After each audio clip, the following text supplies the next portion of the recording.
Hello, everyone, and welcome to another Hotelcast TV episode. Hotelcast TV is a series of webinars sponsored by Asksuite, the #1 hotel chatbot, and Travel Tech. Travel Tech is a series of events and with the best professionals in the hotel industry and travel industry. And the next edition, guys, it is actually next week. So between the 23rd to 27th November. If you want to know more about this great event, just go check on their website. It's traveltech.space/en. And it's so good to be here again and another episode, and with this great guest with me this time. We're gonna talk about hotel website experience. We're gonna help you guys how to make your hotel website to convert into a converting machine, to improve your direct bookings and all that. So we have a lot to cover. Thank you all very much for being here with us. Please let us know from where you're watching. It's always fun to know which country you're talking from. It's always amazed me how global things are. I'm old school. I'm a bit old, so I always get amazed. Okay, so let's go to the introduction so we can start this. I'm Paula. I work at Asksuite. I work in international content marketing, and I'm going to be the host today and also going to be the guest. So let's see how that goes.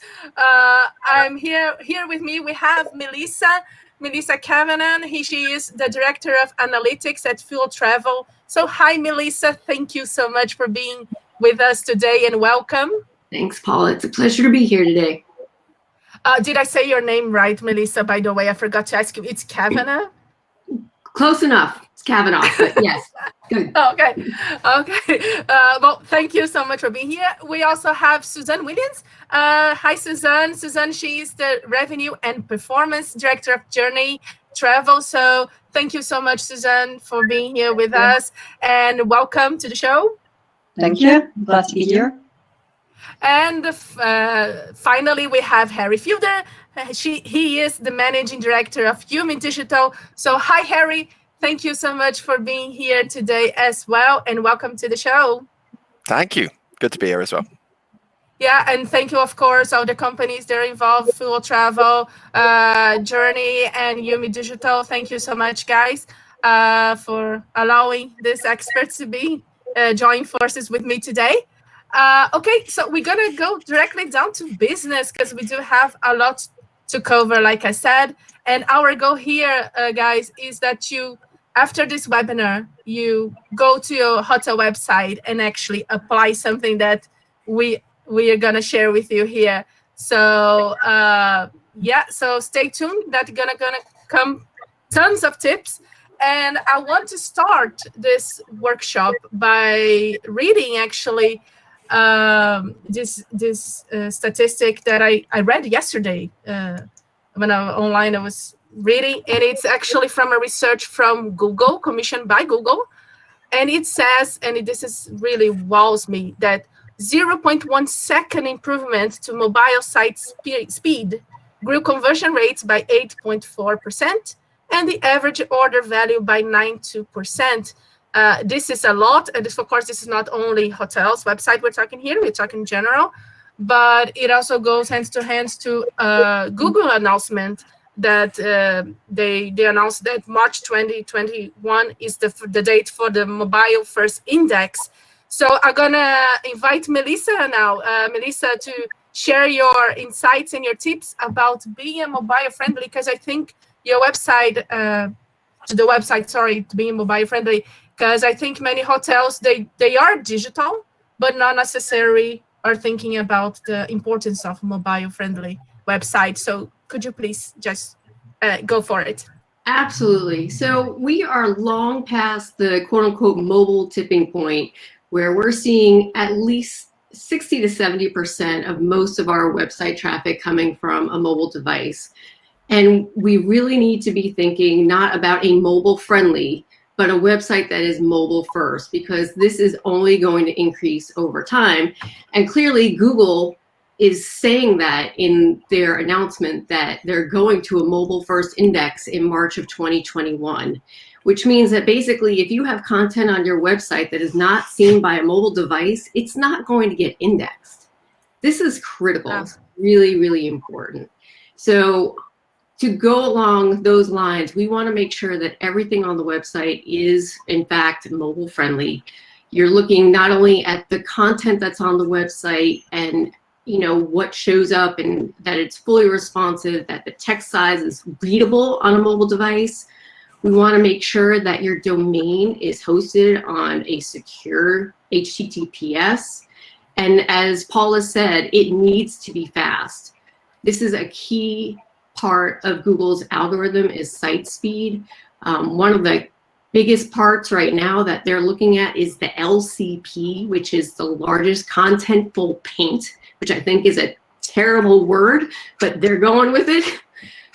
Google says that your site, that largest contentful paint should load within 2.5 seconds. So speed is key. It's very important. We also want, and this is a little controversial, we want to limit the intrusive interstitials. So any sort of those pop-up things or banners or things that are blocking the view of the user, certainly upon site load. If it's on a second page, on a third page, it's questionable. But upon site load, Google is going to see a pop-up as not so good because it's bad for the user experience. And Google is looking at that all the time. We also, I think that there's still a fair amount of websites out there that are on like a mobile.hotel domain or domain/mobile or things like that. We do not want separate web pages for a mobile experience. It's all in one. It's one website, and it's got to be built with mobile in mind. And I'll also give this free tip. You heard it here first. If you're not looking at your website on your phone, you're doing it wrong. Because I promise you the experience when you look at your website, even in a browser that is shrunk to a mobile size, it is not the same experience as using your finger to scroll through and have to select things on your website. It is not the same experience, and you really should be looking at your phone, at your website constantly on a mobile device. Yeah, that is a great tip, and I'm pretty sure not many do that actually to check their own website on the mobile. And we do everything from our mobiles right now. Not only why wouldn't we book a room from the mobile as well, right? So hotelier that it's watching us now, please enter your website on your mobile and check if, like Melissa said, if it's not too slow. Because if it's slow, no one gonna wait for it. I think it's great, Melissa, this image that you brought here too. If the image fits well, the size, and everything else. So yeah, mobile. It's one thing is being digital, another thing is being mobile friendly, right? Yeah, if you're having to pinch and zoom to read your text, I can promise you so is everybody else. Yeah. That's great. Guys, just one thing that I forgot to mention, and it's quite important. Sorry. If you're watching us and you have questions, we will have a time at the end of the webinar to answer your questions. So please feel free to write down your questions on the chat. You have there the tab questions. Just right there, and we will get to it at the end of the webinar. Right. Okay. So moving to the next one. Next slide, please. We talk about being mobile friendly, which is like the step 1. Step 2 and very close is the persona, or in this case, what you would call the potential guest or ideal guest, right? So I do have here another statistic that I thought it was good. It's from HubSpot, actually. And it says, using marketing personas made websites 2 to 5 times more effective and easier to use by target users. So now I'm going to go to Harry, that I think he can explain to us in detail how to create personas and how important it is, Harry, that you create your website thinking about a specific target audience. For sure. Great. So just one thing that just to follow up on Melissa's thing, I'm just pasting a website into the chat. It's one we use, and it's called pingdom.com, and it basically is a speed test, but it breaks down where the offending large assets are. So it prioritizes things in order of their load time. So you can then focus on the stuff that's slowing stuff down. So it's just one that we use. It might be useful. No, that's a great tip, Harry. Thank you. Cool. So a persona, as Paula said, is basically the a characterization of the perfect guest, and we might have multiple of these personas per revenue stream, and it's really important to define these in as much detail as we possibly can. Now, obviously, we have rooms, and rooms we might have a sort of a couple going away for a long weekend. We might have business travel in the week. We might have a family, and these different personas actually have different considerations and different characteristics to their booking patterns and what's important to them. These personas, first of all, because they need different information, we need to be as detailed as we possibly can when we define them. And the reason being is they are the lens through which we can see our business. So if we define let's say Julie, and we need to give her perhaps an age. Where does she work? Where does she typically go on holiday? What programs on Netflix does she watch? How much does she earn? How many times a year does she go away on holiday?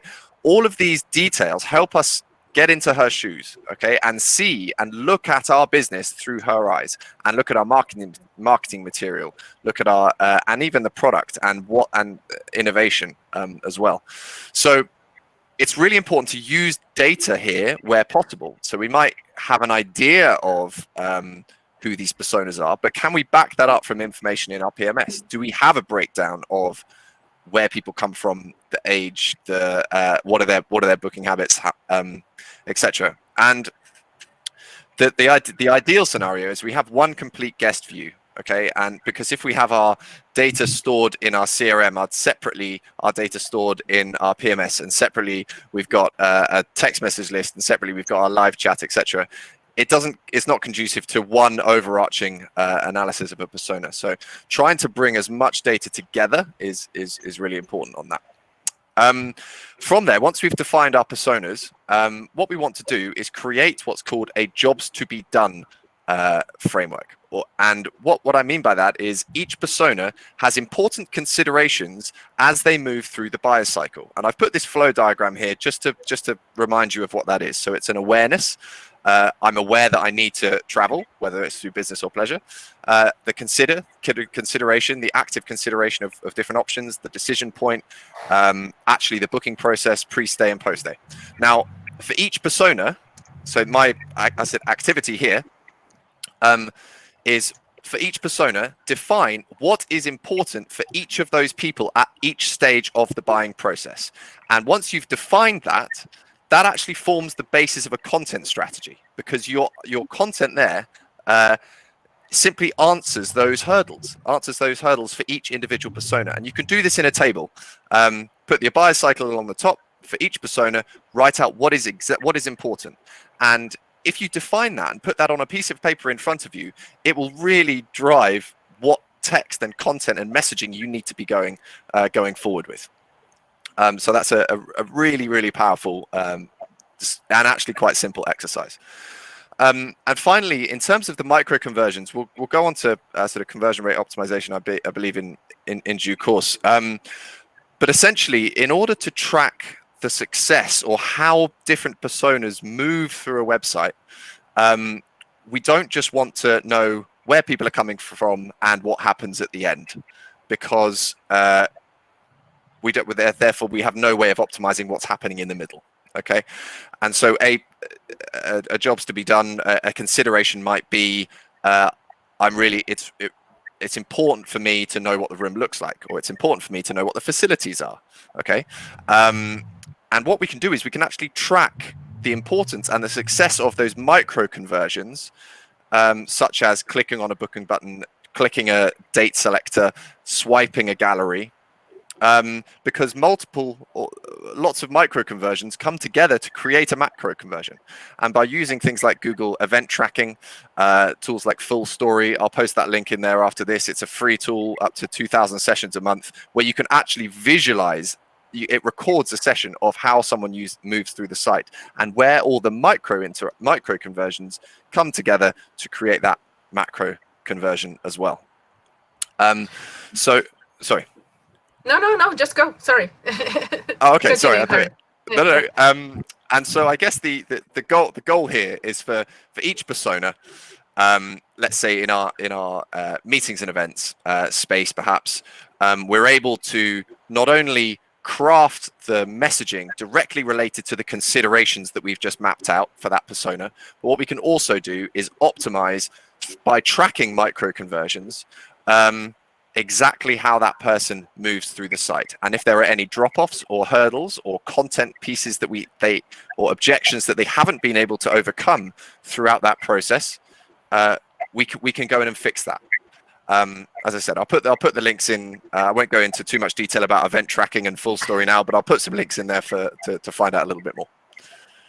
Yeah, no, I think, Harry, from what you were talking about, it is like putting the pieces together to create, to actually not create, but to know who is your ideal guest, right?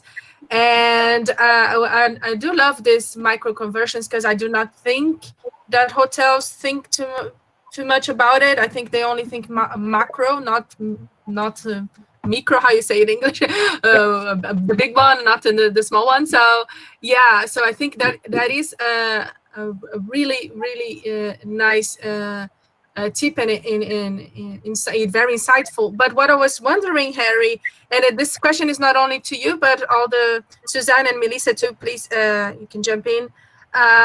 We do have some hoteliers talking about how they had to change their persona in a way, at least temporarily, since international flights are not happening, international, it's more domestic and all that. So I do understand that, Harry, from what you're saying, you create or you build your ideal guest from the data you have. But now you don't have data, let's say. So what is your, do you have any ideas or any tips for our hoteliers that are now struggling to adjust their hotel to a new, brand new persona, let's say? Yeah, I'll say a little bit, and then I know Susanne, I'm sure, will be able to add lots of valuable stuff. I know in her section as well. Yeah. But basically, the personas in some cases are very different. Particularly around domestic travel. Obviously, we're going to need to focus on that.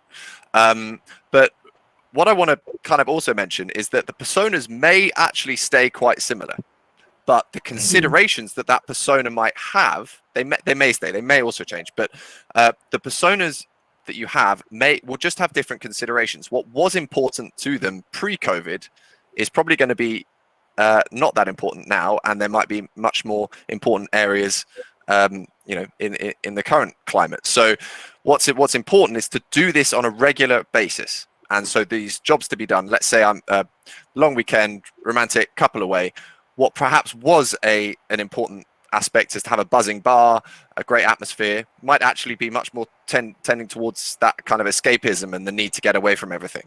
And so same persona, different considerations. And that's why going through this buyer cycle for each persona and understanding each consideration at different stages on a regular basis helps shape your marketing messaging and helps shape how you construct your user flow to overcome each of these hurdles, each of these objections and considerations throughout the buyer cycle. Harry, I think you hit the nail on the head in that it's constantly changing. Now more than ever, it's constantly changing. So what's important now to travelers was definitely, they want to know what you're doing to keep the rooms clean. They want to know how often they're going to get housekeeping, who's going to be in their room, how often. That's important now. It probably wasn't that important a year ago. So keeping an eye on that and testing, and you know what? If you've got guests coming in and you're sending out post-stay surveys to them, go look at that data, see what they're answering to these questions, and use that to, get content on the website. Just one small little example. We had, just for a website we look after, for the American market, the persona that we had categorized was far more interested in facilities and the details around the room, like the square footage, and that was like the American business traveler. Okay, and actually the European market was perhaps more experiential and focused kind of more on the pictures as opposed to the details of the room. And actually what we ended up doing is just providing one set of information for one and one set of information for the other, and do different personas with different considerations can actually be served content specific to them. Absolutely agree with that, actually. I think the other thing to note is that, and I'm going to talk about this in a second, but it's about the reason. Different personas will have different reasons for booking at different times, which means that the price point's different, the lead time for booking's different, and the whole experience for the different reasons for booking changes. And I think when you understand that from a market code mix and your business mix perspective, when you can target that down, it means you can personalize your content in the right time for that booking window, and I think that's really powerful. I'm going to talk a little bit about that in a minute. Yeah, well, we can go to the next slide then, because Susanne, you can continue your thoughts about it. And also, I think if we can also add in, because Harry was talking more about the persona, and I think it's also important to know the positioning of your hotel, which is of course correlated, but I don't think hotels think about that question not as much as they should. So could you please just go ahead, please, and complete Of course. Yeah. I guess, Harry, I think what you just talked about before, we're very much aligned in how we deliver that. Where I come in, especially at Journey, is that I tend to be the foundation. So it's that the core strategies across the whole business that we identify, and then we look at the channels in which we're going to achieve what the client objectives are. So the first thing that I'd be asking hotels to do right now is really to consider whether their vision, whether their brand and commercial vision is still aligned, given that some hotels have been very much focused on the international market and that's no longer happening, how they've had to pivot and move to domestic, how they've done it. Have they done it? Have they reconfigured their business mix? Have they updated their websites to show that they're now targeting domestic audience with your personas? Those personas do have different reasons for booking, which we'll come on to now. So the other thing we'd be asking our hotels to look at is what they're actually trying to achieve in the current marketplace. If you're once a food and beverage destination, is that still relevant? Does that align nicely with your commercial objectives? Is it still you want to see 40% of your top line sales come through food and beverage, or has that pivoted to just rooms? Has it pivoted to domestic? Just overview, give your system an audit, look at your brand and commercial objectives and question everything, then refer back to your website to see if that information is still relative. So, have you been a hotel for exceptional spa stays? Well, that's now going out the window, so how have you had to change that? So I guess this is where you actually address your personas. So when you go through that customer journey online, I think that the thing that I would just add to what Harry's already said is that the copy and the tone of voice of your content is really important. If you're writing pages and pages of copy, well, it's maybe amazing for SEO, it's not good on mobile, it loses interest from the customer and the conversion is lower. So make sure that your sales messages are short, snappy, and relevant to the persona that you're trying to attract. So these personas do have different reasons for booking. And like you said, Harry, that does come from your PMS. Now, your PMS is your existing data. By and large, in my experience, almost every hotel I've ever walked into, and there have been many, when you look at that PMS system, it's never configured correctly to track that business. So you may have this fantastic online experience where your digital marketing's absolutely nailed, but then when you get to the PMS, actually, what your digital marketing agency are telling you, you're not seeing coming through in your PMS because it's not set up to do that.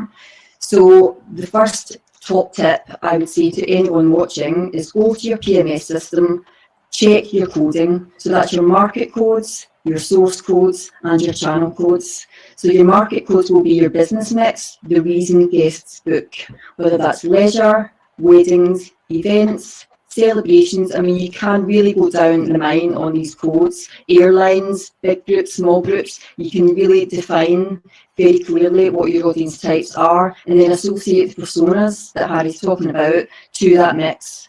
Now, each of those market codes will have a sales target attributed to them, and then there will be how you bring those guests through the door, whether it's through a digital marketing channel, whether it's through paid acquisition on social, whether it's through the GDS. Understand that business mix, because then from a cost perspective, you're going to target the right cost through the right channel to attract the right guest at the right time. It's kind of bog standard basic revenue management, I would say.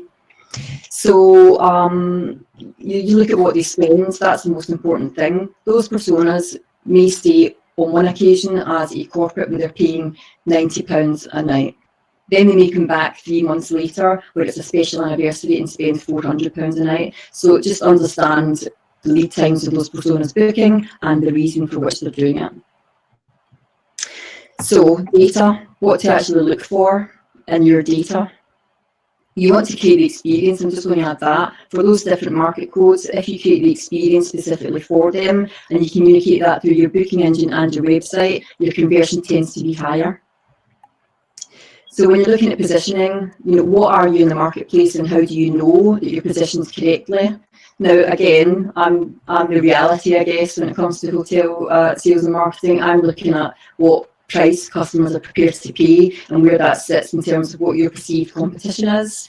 So lay out something that I call price versus value. Make sure that you've got your perceived competitors, and then everyone you think, well, from a price perspective, they are competitors, list them out, and then note down where you sit weighted in the market. And you're looking at things like the propositions on offer, the speed of Wi-Fi, the cleanliness ratings, the average rates and how consistent they are, rate parity, guest service, gym, facilities, functions. You can lay these things out and you'll see exactly where you're positioned from a price perspective and whether you're positioned correctly. That's actually the key thing, because you can bring thousands of guests to your website, but if your price point's not correct and it's not in line with what the guest audience or the personas are wanting to book, it won't work. So I think that's a really important point. Pricing is absolutely key, so make sure you get it right. The only other thing I'm going to say is just about that distribution mix. Now, online, your website, it's really important that you're communicating to the correct audience with the reasons that they're going to book. Do not have thousands and thousands of rates and packages available. Make sure that the rates packages you have available are lined up across the year and that they're introduced at the correct lead times, because you've understood your data sitting in the PMS. Now, the distribution mix is not only about digital. Digital can also amplify the message out to travel agents, to tour operators, to corporates looking to book. So I would advise that you understand what percentage of your business comes through those channels, and not to forget that you've got the GDS sitting there, you've got tour operators, and you've got experiences to sell. Nice. There's so much information, Susanne, and valuable information and tips and to think about. And I think it is quite important, as you mentioned, to understand where the channels, where they are coming from. It was a point that we haven't mentioned before. The thing about experience against sell the experience. Harry mentioned a little bit the differences, also the culture difference. I think it's important, but it is good to always try to highlight the experience instead of the product. And this image, I have to tell the audience, it was actually I put that image, was not Susanne, and I have an explanation for that, Susanne. It's just that because you can sell, you can say that your hotel have a pool, right? And you can sell it so different way, in a different ways, and sell the experience different. Because in this case, I would think, okay, this is a fun hotel, and they're gonna, party, maybe more young vibe. And you could have the same pool, and you could have totally different picture of a photo of, I don't know, couple maybe, or someone like meditating or something like that. And then it tells a completely different experience of the hotel. So it is so important to sell experience and not just. And if you just put the pool without nothing, then you're just selling the product, and the potential guests don't know what they're gonna expect actually. And I think from an online perspective, the thing to absolutely get right is to make sure that the experiences you're offering at the right time to the right personas with Yes. the right reason to book. That way you reduce down the offering and you can increase your sales because the conversion's higher, and then you personalise your holidays that you know and understand. The other thing that I've not mentioned here on the slide is to look at the cost of acquisition. Now, the cost of acquisition is a hugely important question for hoteliers, especially when it comes down to the OTA mix. Now, there's a lot of conversation that's been going on for a long time about whether the OTAs will ever lose their dominance, and whether the direct booking, have we lost the war? Well, the fact is, no, we haven't. However, if you consider the lifetime value of the guest and that you actually use the OTAs to amplify your message to a bigger audience, and then make sure that your marketing machine, your digital retargeting, your social media messages, your pre and post day comms are all aligned to make sure that they might walk through the door the first time through an OTA, but that you bring them back as a sticky guest time and time again. And I think that's something that hoteliers could be better at. Yeah, definitely. Just one quick reminder here to the audience, because I can see people writing the questions here. Please feel free to write your questions, so we're gonna answer them at the end of the webinar. And I want to say hello here to people that said hello to us. Of course, let's be nice and polite, right? So hello from Mexico, West London. We do also have Madrid. So thank you all guys for being here and joining us today. We still have a lot to cover, so stay tuned.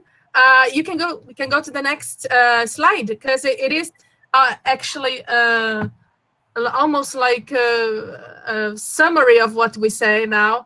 And I also always start with a statistic that I love them. So it says like 55% of all pages get less than 15 seconds of attention.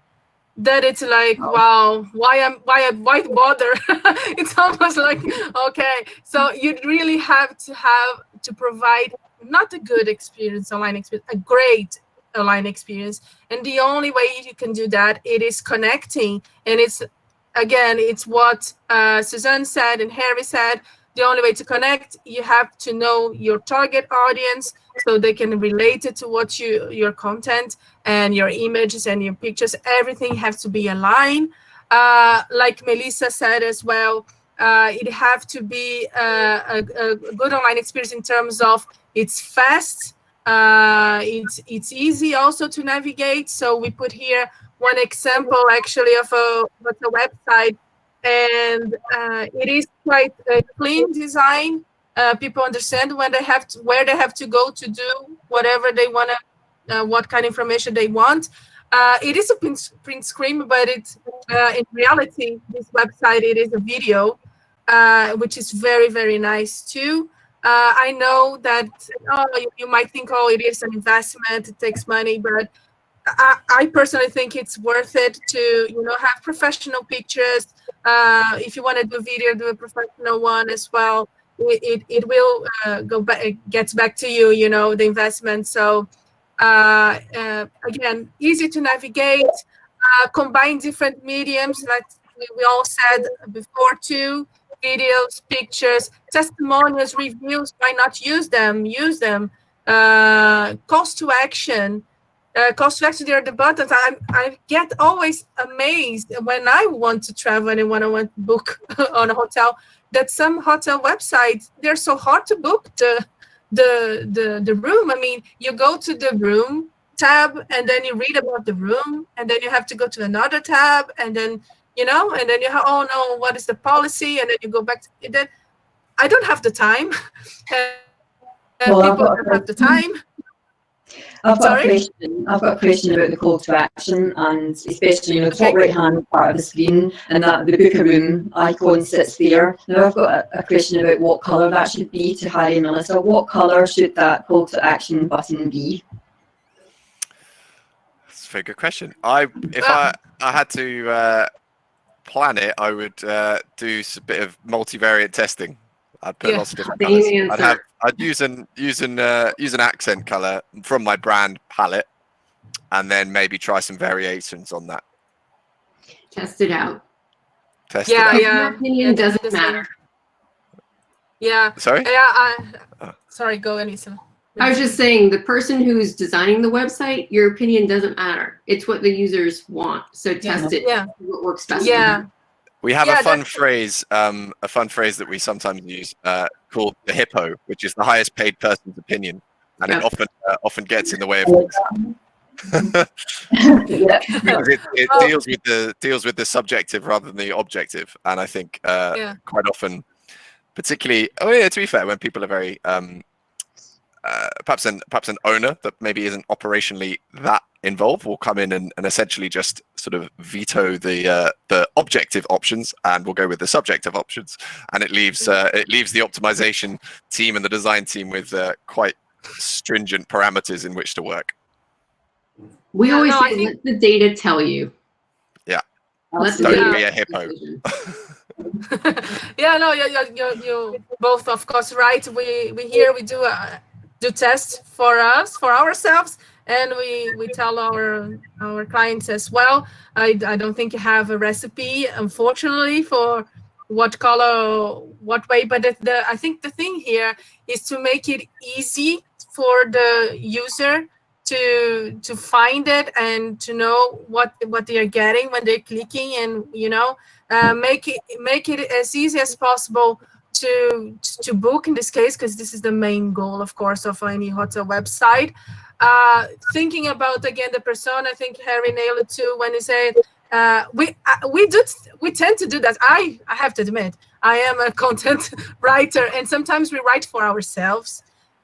We have to have always in mind the persona. We always have to have in mind the user. And I'm pretty sure many hotel managers that are listening and watching us right now, they never actually try to book their own hotel or experience their website. They see what people do. It comes the marketing team. Oh, we do that. We done that. And it looks great. But have you ever tried? Because it's one thing, it's what you think the experience you're providing is, and the other thing is what you actually providing, and that happens in digital and in real life. So I do encourage you all, like Melissa said in the beginning, get in your mobile, get in your website, check there the format, the image size, and all that, if it's friendly, mobile friendly, and try to book a room. Let's see how it goes for you. Can I just add to that, Melissa, about your mobile first? Your booking engine, actually, when you're scoping or putting out a proposal to change booking engine or put a booking engine in place, goodness me, that should be your absolute top priority.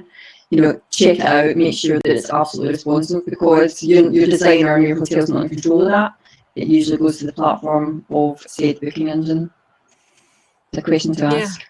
Yeah. I would also another high priority item when choosing would be, how granular are the tracking, is the tracking within that booking engine as well. So if it spits out a revenue figure into Google Analytics, great, but also we should understand exactly how far people get through that booking engine process, because usually it's hosted, not always, but usually it's hosted on a separate domain, so you have slightly less control usually.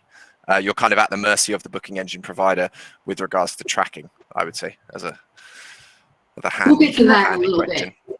I've got a lot to say about that. Oh, cool. Oh, sorry. Stay tuned.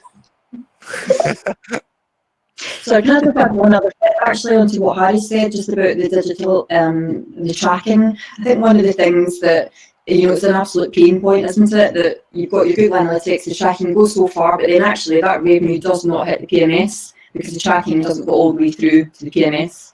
Now, I think you configured your system correctly, and this is really important for agencies that are managing spend for hotels. If that hotel has got their system configured correctly, and you understand the codes, the market codes, and who you're targeting, what the gaps and the gap analysis is, and then which channel are being booked. When you set your campaigns up, you're basically saying, okay, on Monday, I've got a campaign going live, and this is who I'm expecting to book, and here's the channels in which it's booking through. If you've got that business benchmarked and then that campaign goes live and you see the results come through and they actually come through your tracking that they hit the PMS, it's fairly easy to make assumptions about how much revenue should be attributed to that digital campaign. Now, again, it's not something that hotels do because they don't know how to, but if you've got your coding and that PMS sorted, you understand the audience type and the reason for booking and the channels in which it's coming through, you're going to predict pretty accurately what the revenue spends are going to be, and then you can pat your agency on the back at what a good job they're doing. Yeah. Oh, so sorry that I was kick off. No, sorry. I disappear here. I blame the internet. Sorry, guys. It's working remotely. It happens this. But I did catch what Susanne was talking about. Starting talking about advertisement, right, Susanne, in the campaigns. So I'm gonna go to Harry because the next slide, please. Then we can discuss a little bit more in depth this.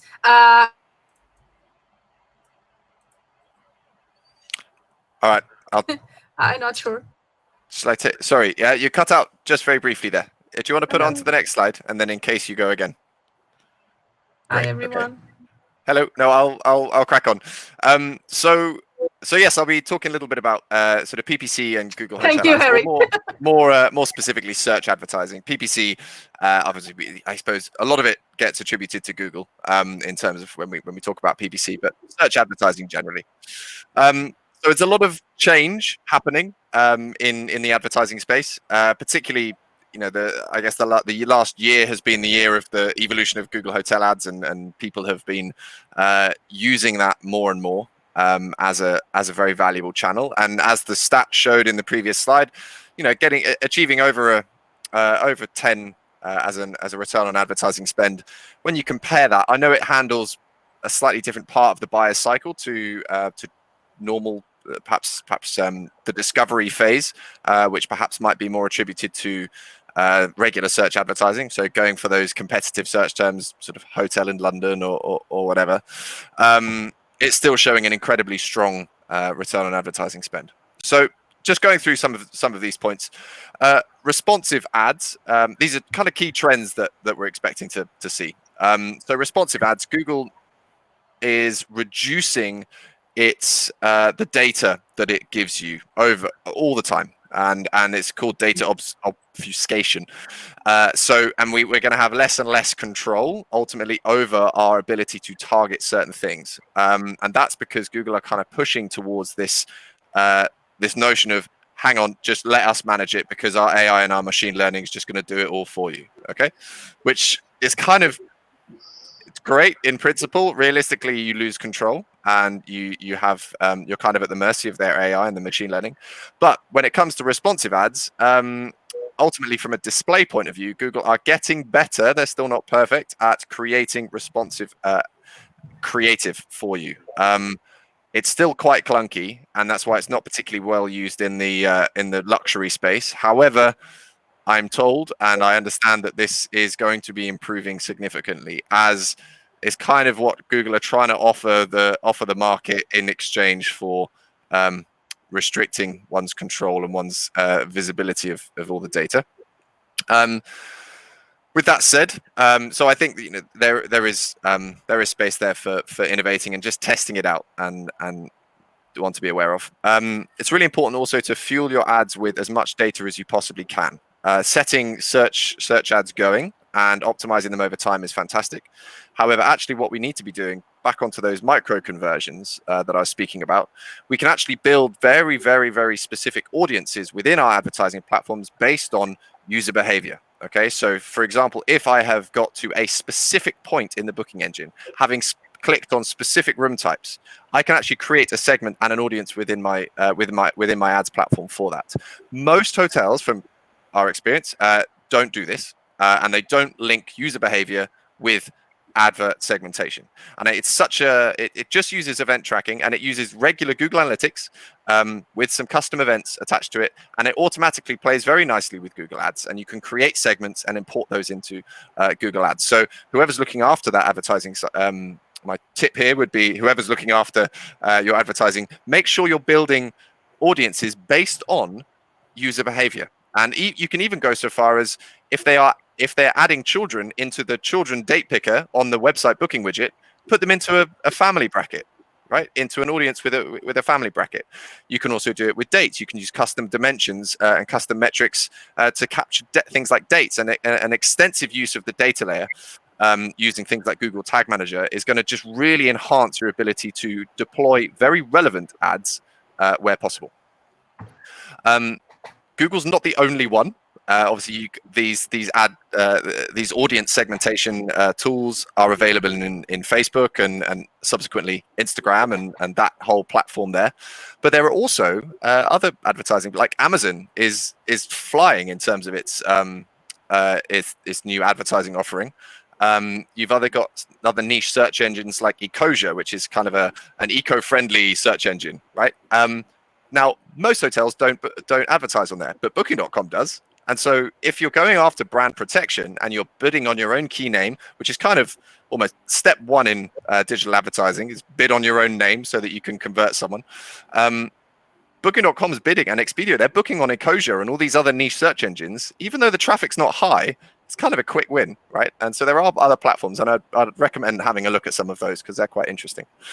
And also post-COVID, with lots of hotels pulling budget back in, means that competitive search terms and things that you might not have been previously going for are actually quite a lot more affordable now. So as demand ramps back up, there may be some bargains to be had. So just go and I would keep even if it's small, keep a small bit of skin in the game in terms of ad budget, just to see what kind of cost per clicks and cost per acquisition you are achieving as and when the market defrosts, because not everyone is going to be chucking money straight away at this, and I think there will be offers and bargains to be had in the traffic acquisition space.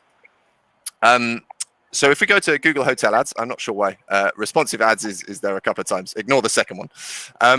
Google Hotel Ads is an interesting one because it's kind of meta on meta, right? So you've got TripAdvisor and Hotels.com and all these people bidding on a meta search engine, which is Google Hotel Ads. So I have no idea how this is going to play out because I understand why they're doing it. Obviously, TripAdvisor want the traffic, but they're also having to bid for that traffic and then subsequently have no guarantee of revenue at the end. So we'll see how that plays out. But it's quite a fundamental change to the industry because it's now meta search on meta search.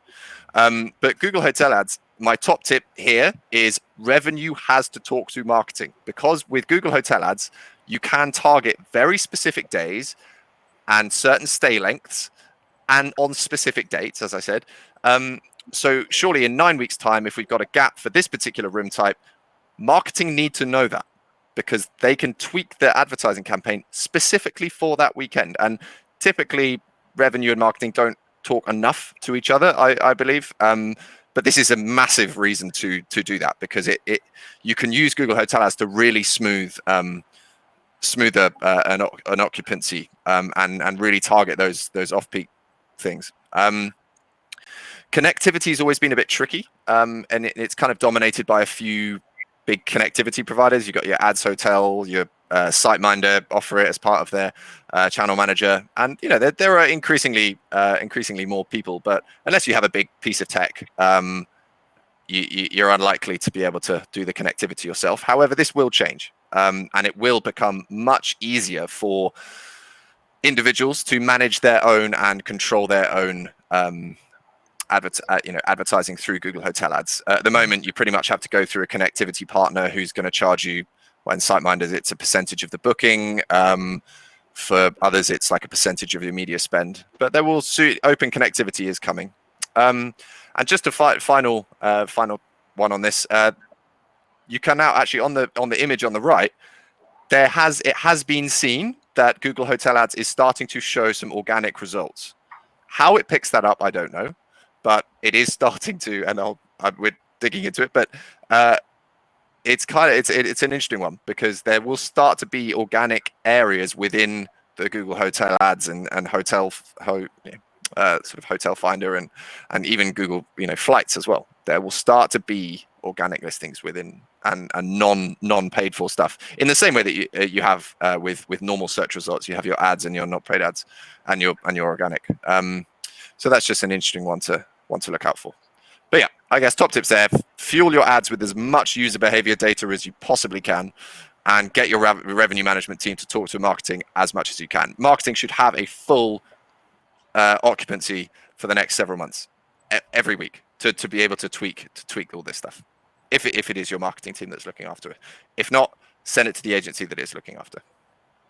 Harry, I just want to chime in on one thing that you talked about, which was bidding on your brand keywords. Mm-hmm. And you said it was like obviously step one, but I think a lot of hotels don't really understand why this is so important. And it sort of seems counterintuitive, because if you rank well for your brand, why would you pay for that click? But the answer is because the OTAs are also bidding on your brand, and you've got to be up there to compete. It's better to pay $1 for that click versus 20% on the commission that the OTA is going to get. And then you own that customer. You're getting the data. You get the email. You get to remarket them. That data doesn't belong to the OTA. So just wanted to chime in on that. Amen. Yeah, can I just add something to that? Because when you're thinking about your digital campaigns, Melissa, your point about data is absolutely imperative. If you put your digital spend and you run data campaigns alongside, where it's about data capture, closed user groups, landing pages, your lead magnets almost, if you're creating campaigns around that to capture that data, spend the money on it. That's where, if you think about what you spend on your commissions, those 20%, across the year, if you take even half of that commission and put it to generating and capturing data, you're going to be in a good position. And no hotels do it. It's just not done. So yes, your digital ads, brand going, but equally think about those data capture campaigns and run them in sync. That's a lot. Yeah, it is quite useful, really, tips that you all guys gave now, because I do think we get from our clients, at least, hoteliers tend to really like doing ads, but they not sure how to do it and how to measure and how to make the best of it. So I'm writing down here some tips. I'm pretty sure the audience is doing as well.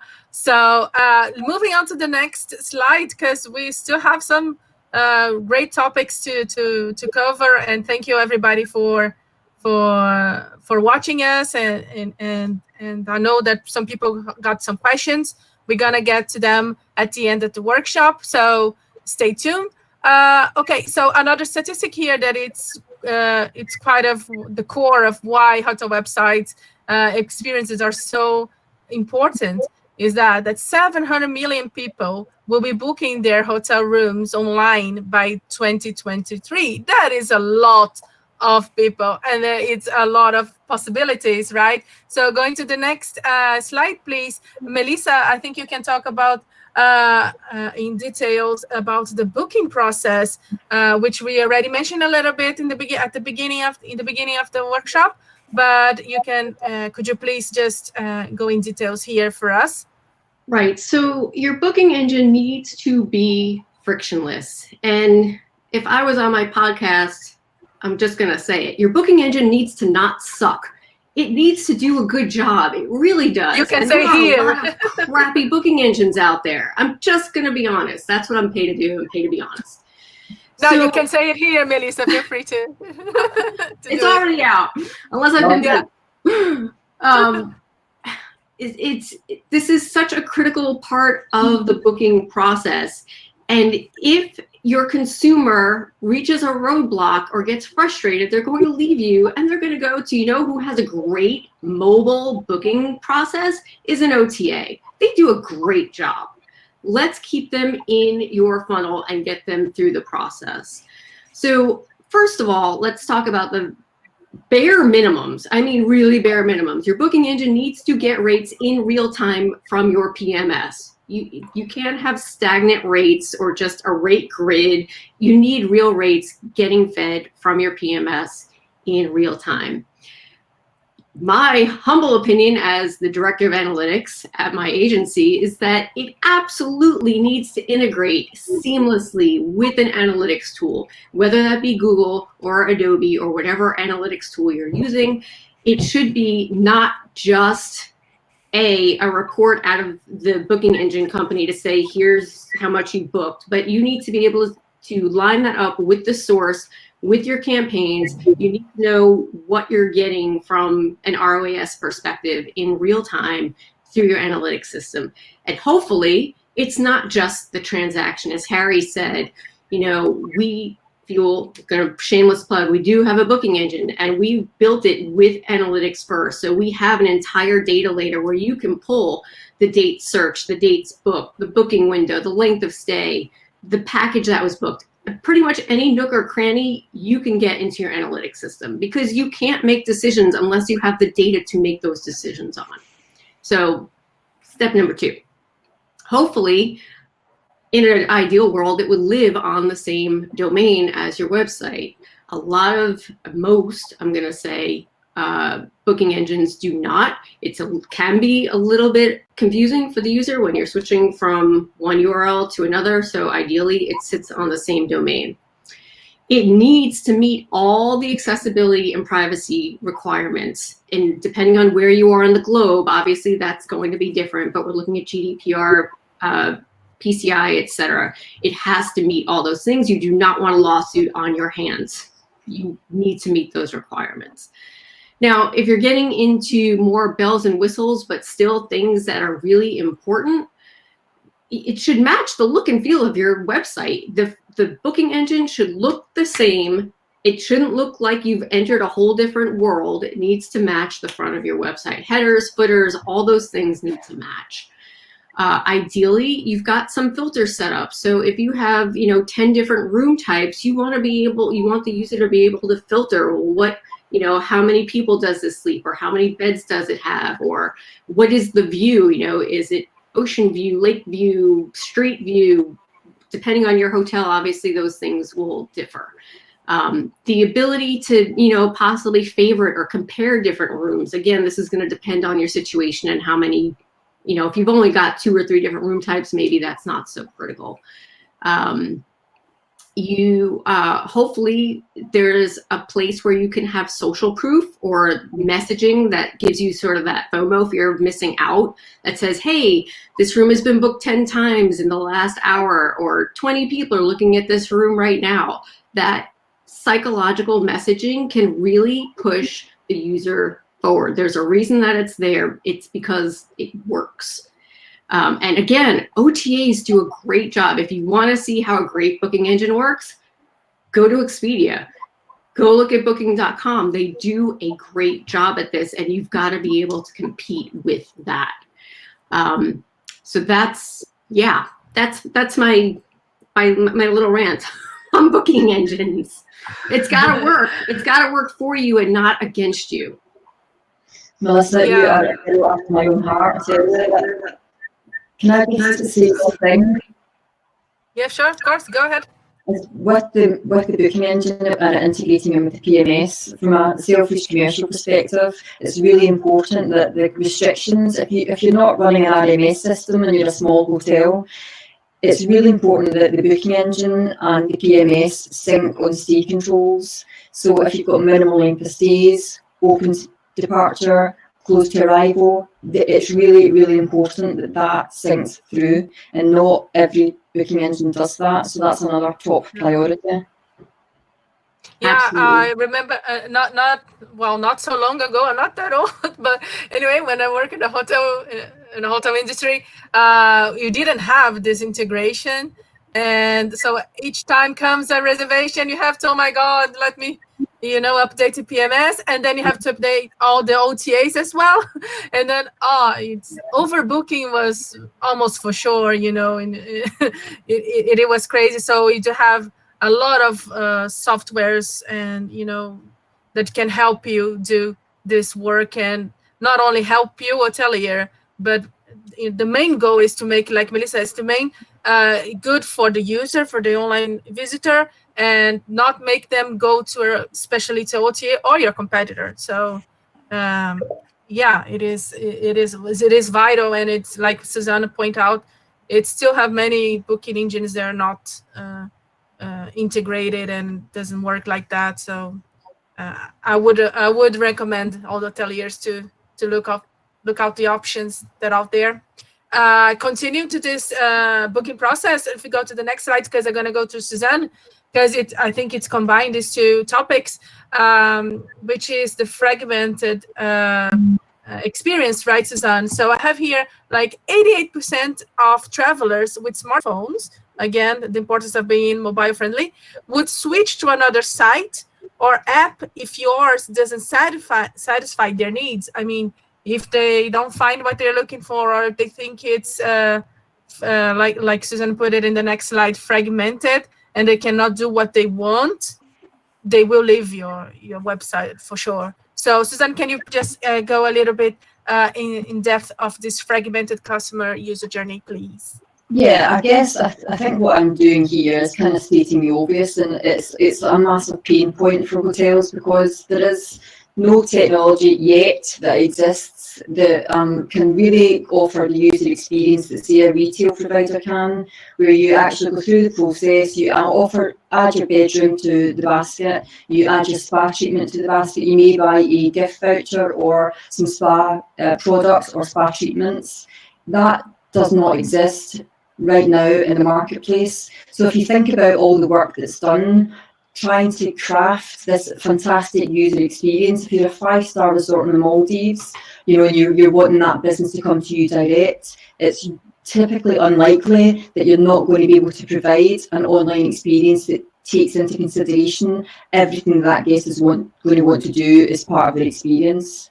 So you've got multiple touch points in various different systems. You've got a property management system, you have a spa system, you have a restaurant booking system, you have a voucher platform, and they're all separate. They're all completely separate systems. There's no basket checkout functionality.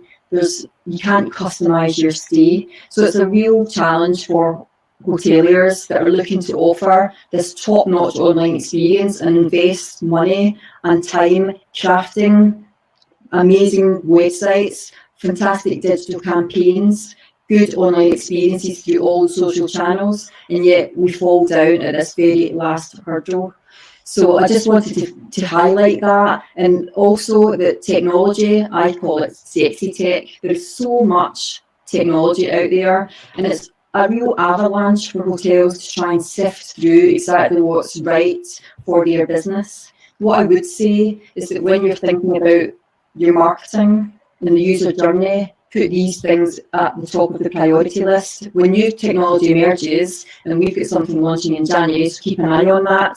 These are the things that you want to solve that are real problems for the guest user experience. So always consider that. It's something that we don't look closely at because there's nothing out there at the moment that can solve it yet. Technology is evolving all the time. I think you should how you say it, get a patent of your idea, because I think it's really brilliant. When I try to book in a hotel and they have a spa, it really annoys me that I cannot do on the website, and then I have to send an email for the spa thing and just book the room. So yeah, I think this is really great idea for business, in my humble opinion. Yeah. No, we're very excited. We're very excited about what's coming. We're not seeing too much about it yet, but it's been a lot of work, a lot of technology involved, a lot of connections you can imagine, integrations that are needed to achieve this. But when it does land, it will be fantastic. Yeah. Yeah, and it's like we are talking here. Of course, we are focusing on the fragmented customer user journey, so things online, but also have this whole technology on the back back office, or that should be integrated as well. Yeah, for the hotelier, to make the hotelier experience as well a better one. And I think hotel taxi companies in general, they are aware of this, and they are trying to work together. I think if one thing the crisis I think speed it up was this integrations and collaborations. At least I'm seeing it on the net, and all companies. We here at Asksuite, we are integrating with a lot of tools as well, because integration with was a guest of mine that said once, I think it was, innovation without integration is no innovation. And Absolutely. I think that's it. Okay, so we are heading to the final minutes here, so have like the 20 minutes or so. So just going for the last slide. Before I enter the last slide, I just want to share with you this statistic here. Is 62% of consumers are more likely to buy online when live support is available. So yeah, we are talking about the importance of a hotel website, and this is of course the basic, but it might not be enough to have a really good hotel website. People like to have also assistance, and they do like to especially booking a hotel. You have so many questions, right? You want to be sure that your choice is the right one. And so I want us to think about like Google experience, which we all use Google. And one of the reasons why we use Google is because you type there, it's magical, right? You type there whatever you want, and you just come up your question. You don't have to keep looking for in 4 tabs or whatever. It just gives you straight the answer you're looking for. And people want that, even in your hotel website. That's why we call it here the Google experience. They want it to be easy to find everything they want to know about your hotel. They want to know the package, service, hotel policies. Again, make it easy, make it logical. Even sometimes it's not for them to find. And I know, Melissa, you do have some points here that I would love to hear about, because here we are promoting, let's say, the online chat, but that doesn't mean that FAQ sections are dead. Quite the opposite. I think they should work together. You should have all the information, and you should provide an online assistance. It can be with your team members, or it can be, of course, automated, but you have to provide, so your potential guests don't leave your website because they didn't find what they want, or even because let's be honest, we don't put on your websites, not even only hotels, but whatever website, your company hotel, you don't put what you don't have. For example, you're not going to highlight that you don't have a pool. And I know that this is actually from my experience. One of the hotels that I worked for, it didn't have a pool, and we didn't say in the hotel website that we didn't have a pool. We only said that we have a ocean view. So we got a lot of emails and WhatsApp texts and whatever asking us if we actually had a pool, because the people think like, did they have it or not? Did they forget? I don't know, something's wrong. And then you get all this assistance, and your team members your hotel staff gonna have to answer all these questions about this doubts the travelers are having of booking with you. And you could do it in a better way, which is one of the ways is providing online assistance. So again, I don't think it's a matter of one against the other, but in a chat, online chat, you can see in the image, you can find all the topics. Just click, and it shows there. You can do also the booking. You can see reviews that Melissa said. But FAQs, frequent access FAQs, they do have an importance. And Melissa, if you could just jump in now and help me with that, why it's important to have, even if you have an online chat. Absolutely. Have the session. And like you said, it's definitely not one or the other. Both is really what you want, but it's because you don't want the consumer to leave. If they have a question, you want to be able to answer it somewhere on the website. You do not want to lose that consumer to go back to Google, go search for something else. But from an FAQ standpoint, that's content. It's good content. Search engines like good content. It's good for the consumer. You can rank really well for FAQs if you're marking it with schema.org markup, and you can take up a lot of real estate if your FAQ section or pages on your site are marked up correctly. But Paula, to your point, in terms of a chat, and also, by the way, add a search box to your website so people can type something in. Yeah. Number one, if you're tracking that data, you'll know what people are looking for. And two, you can write content around that. But I think people are inherently lazy. They're going to take the easiest way out. And you know what? That chat box is really an easy way out. If they just have a simple question, why not be able to just ask whatever it is? And some people don't like to talk on the phone, and I'm one of them. I will do anything to avoid picking up the phone and talking to somebody. So, I mean, I do it with Verizon all the time. I chat with them all the time. I don't want to talk to them.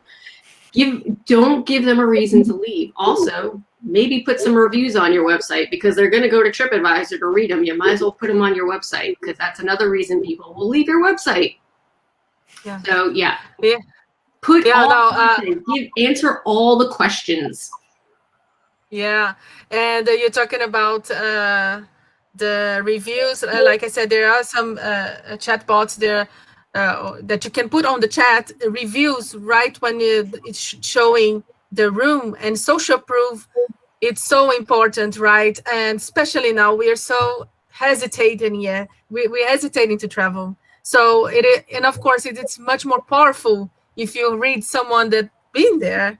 And especially now, like, oh, I've been to the hotel, it is safe, it is good, and then to, the hotel itself saying, yeah, we do that or that or that. So it is. And like, another thing we have here, Melissa, just complementing the final points. Yeah, people don't read.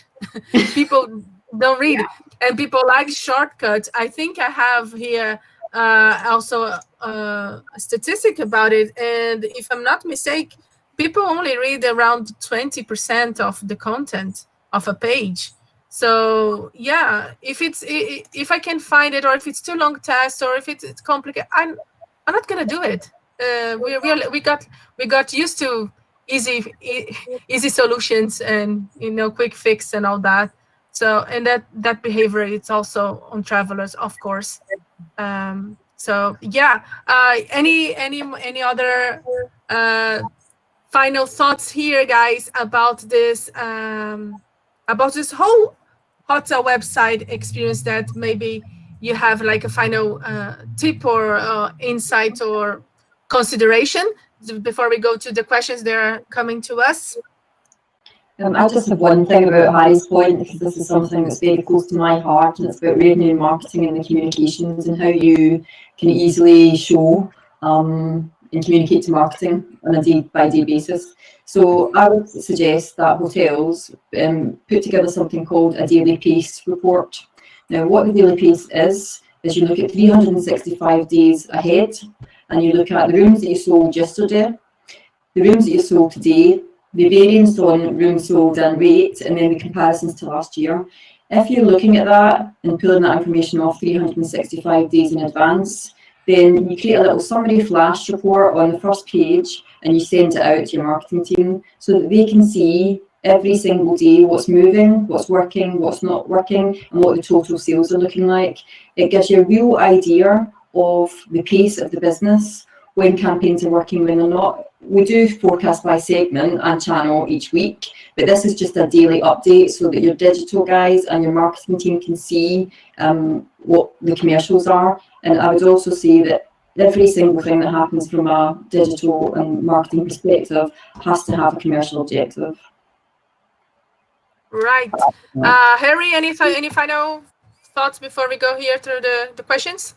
Yeah, I would say it's a very exciting time in distribution, and that's because, to Susanne's point about kind of aggregating the travel booking experience into this kind of one purchase, this kind of shopping cart idea. It's very exciting. It sounds I'm obviously really excited about comes out in January. That's very exciting. But in other kind of supporting technologies, there's actually now distribution APIs for loads of different parts of the booking journey. So there's flight booking APIs, there's room booking APIs, there's obviously Res Diary have an API. There's all sorts of all these things actually. All these different individual business areas have connectivity, and it's just about being clever and adding value by pulling stuff together now. And that's the barriers to entry to do that are significantly lower now than ever before, because previously everything would have to be negotiated with individual software providers. But now actually there's such a plethora of connectivity tools out there.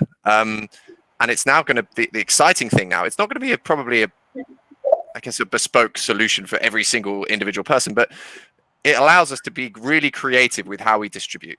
And that's really exciting. Great. Melissa, any final thoughts before we go here to the questions? Just make sure your website answers all the questions based on your personas of people coming. Don't have a sucky booking engine, and just that's it. That's it. I love that. Don't have a sucky booking engine. Yeah, I'm gonna put this when marketing this this workshop. It's really, I love it. I love it. It's fantastic. We do have one more slide, if I'm not mistaken. Sorry, guys, and this is very quick. I think it was Melissa that mentioned the pop-up question, and I want to know very quickly from you guys. It's a controversial. Pop-ups, good or bad? I'm gonna start saying that it depends. I think if it's a lot of them, yeah, I am sorry, but it is because first of all, we all now have, especially on mobile again, we all have the pop-up of the security.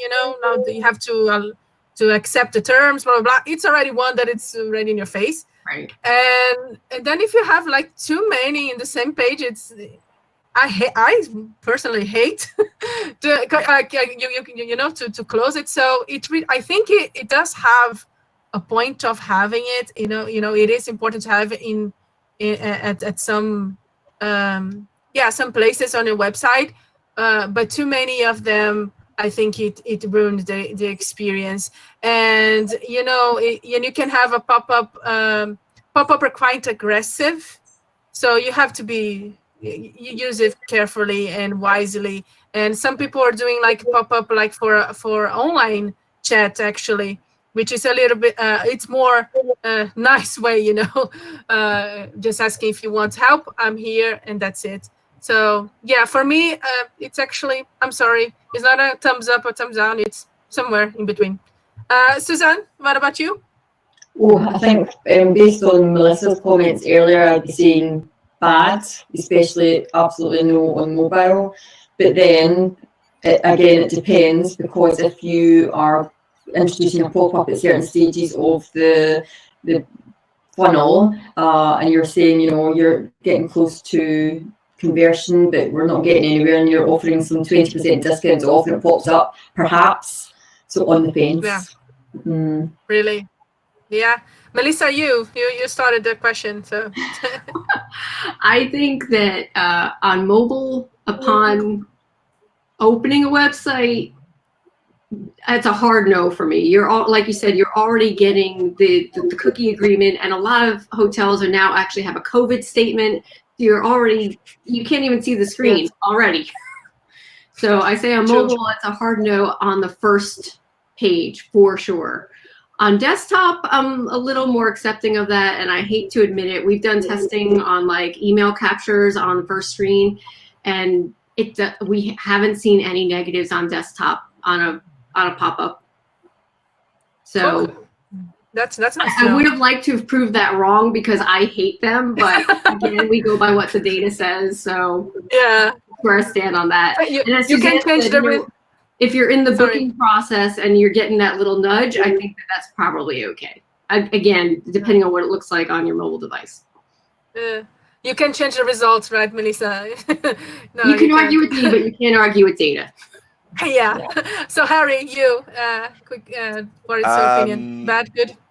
I really don't like a big screen takeover. I like I like you know how you have the like notifications that slide in on the side. I've seen that done really nicely, and I think it creates urgency and it creates dynamism, but without being aggressive and intrusive. So I think that I've seen that work very well. You're right, the data does show that it works. I personally don't sort of probably like it less than the amount that it works in some cases.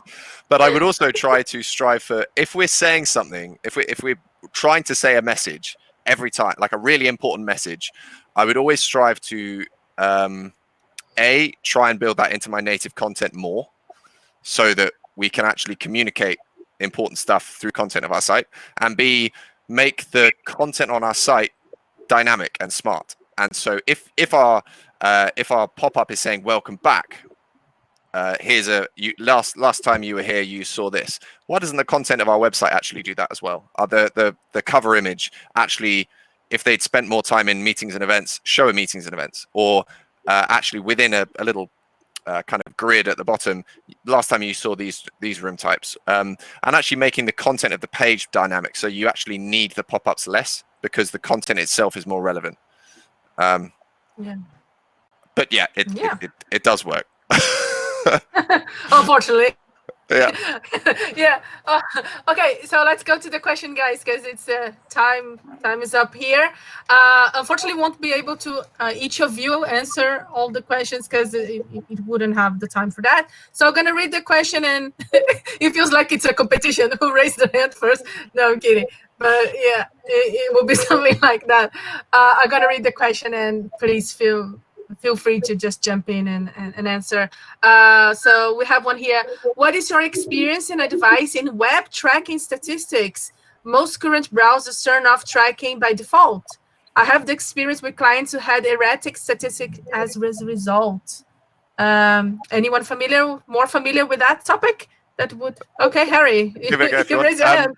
Well, basically, Okay. we are moving towards a cookie-less future, right? Third-party cookies are going to be phased out.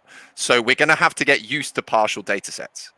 We just will. And yes, data might be erratic, but it's actually what we infer from them and how we can intelligently use a partial data set that will set the successful apart from the others. And Google Analytics 4, which was sort of announced fairly recently, their whole goal is to create sort of tracking in a cookieless future, and the big focus on Google Analytics 4 was using AI and machine learning to fill the gaps in insight.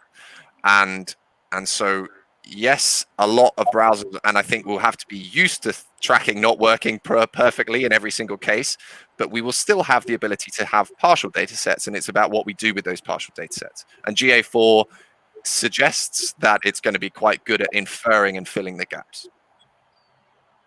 Great. Okay, good one. Next one, it is about, okay, let me hear you. Where do you sit on having a book now button or having a booking mask where the site visitor can put in the dates, etc.? Both. Have both. And test I them. so feel like I'm in a competition. Sorry. Test them. Typically, okay. And we see most clients that have a Book Now link in the navigation, and then there's a search widget that either pops down from the navigation or it's prominently on the page. But do both and test. Great. I think next one, I do think it fits what Susanne said, but we'll see. What do you think in regards to adding the additional extra step at the booking engine post choosing the room that show the extras? According to your experience on average, it's better to have it or not? Yes, it's better to have it. I think by and large, my experience and the data shows that when you've got those experiences detailed out, people buy them. I would say make sure that we are not the standard chocolates and flowers or champagne. You can get creative and inventive with what you put onto your booking engine as ancillary sales. Have some fun with it, be creative, show your brand position. Great. Okay, another one about the speed, the hotel website speed. For a website that has a page load time of 5 to 7 seconds in desktop and or mobile in general, what would be an average budget to achieve 2 0.5 to 3.5 seconds. Wow, that's it. Okay, Harry. So I'm not gonna put a number to budget, but what I'm gonna do is the quick wins, right? If it's 5 to 7 seconds, it suggests that it's quite bloated. Okay, the site is quite bloated. So either you have a lot of unnecessary scripts or plugins loading from somewhere. Classic case of WordPress bloat. Let's say you enable loads of plugins and you got loads of scripts. So go through that big list of plugins if they are installed there, and switch off, or really ask yourself, do I really need this in the core functionality of this site? That would be first thing. And pretty much you can get from about 7 seconds to about 3 seconds by compressing photos, I would also say. And so rather than just use a plugin like a minification tool or whatever on your site, which they get some of the way there, your best bet is to find someone that has Photoshop and use a batch script editor to get your massive folder, your photo file on your server, and you can batch process all of them to strip all of the weight out. So you can turn a 5 megabyte image that's 1920 by 1080. Let's say it's a 5 megabyte image, which hopefully you won't have on the site to start with. But if it is, you can take that down to 100 kilobytes and still retain perfectly acceptable quality. Yeah, that's a little tool put in there, which is cool. But I find Photoshop is a really good one for batch processing, and it's obviously using on your own computer. You can then upload those files back to the server. It entirely depends on what control you have of that website.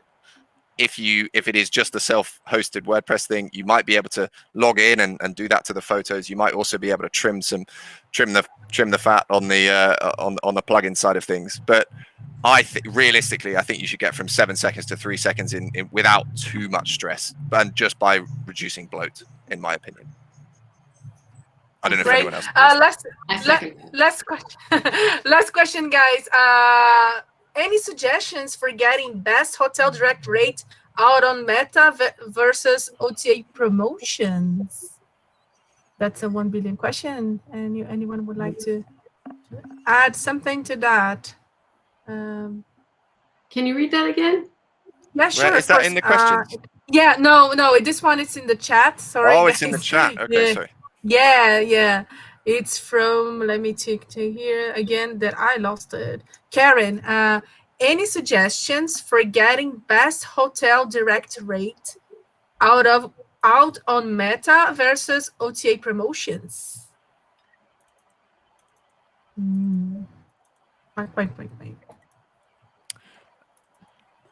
Best hotel direct I rate. don't know. I don't back myself to give a very comprehensive answer on this one. I would say that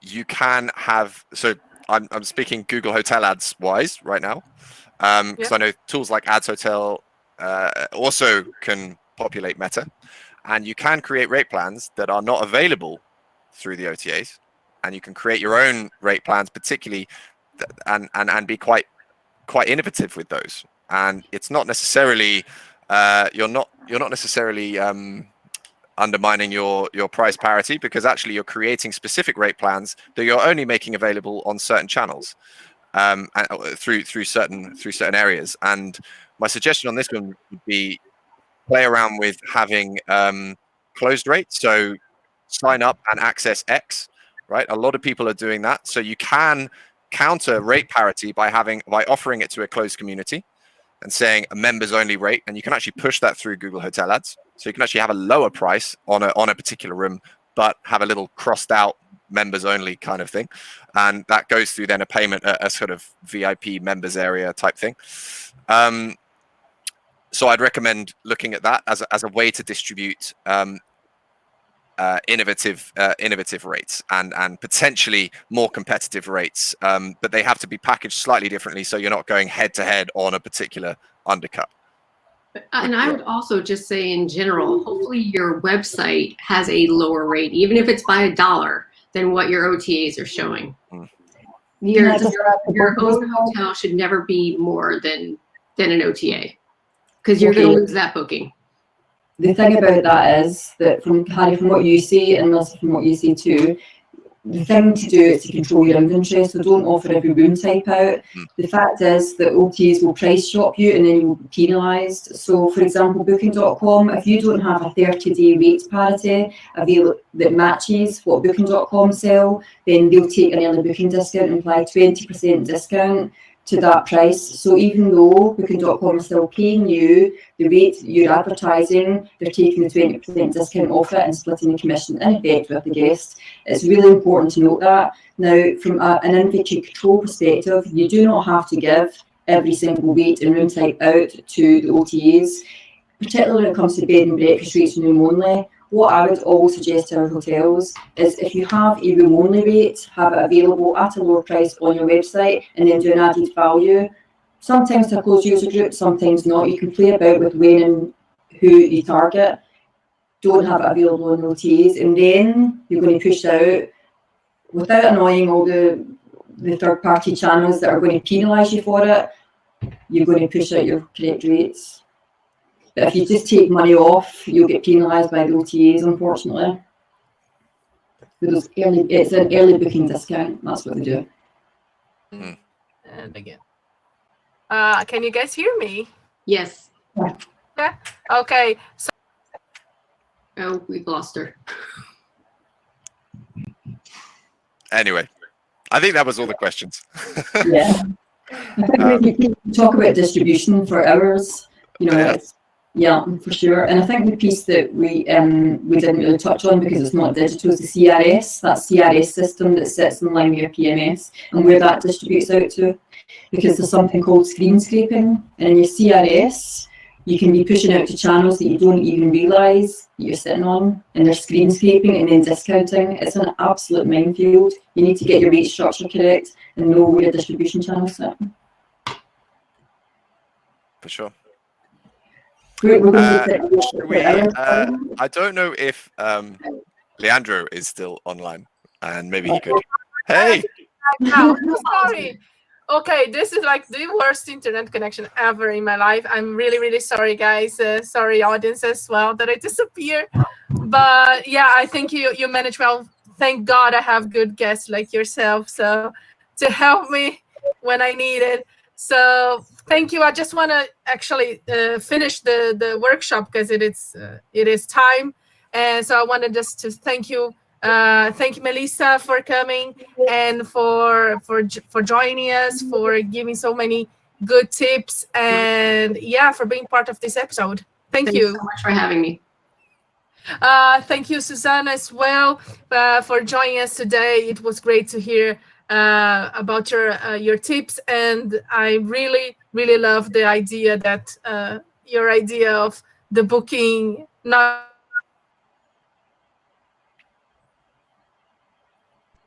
Thank you. Thank you. Sorry. And Harry, thank you also. I'm getting on and off, guys. I'm so sorry. It's all right. If you cut out again, I'll just thank myself. Oh, God. That's horrible. I'm a horrible host. And thank you, me. Yeah. we know. Okay, sorry. A side joke. We do have a singer here in Brazil. And she won an award, and she does say that I want to thank myself, and there was a big joke here in Brazil about it. But anyway, but thank you, Harry, so much for being with us today and for sharing so many amazing tips. Well, it was a pleasure. Thank you for having us all. Yeah, thank you everybody that watch us, and be sure to be tuned for our next episode next month. And I hope you enjoyed, and you go now and you do the things we said here. Please go check our hotel website. Thank you, everybody. Have a great day. Bye-bye. Bye-bye. Bye. Bye.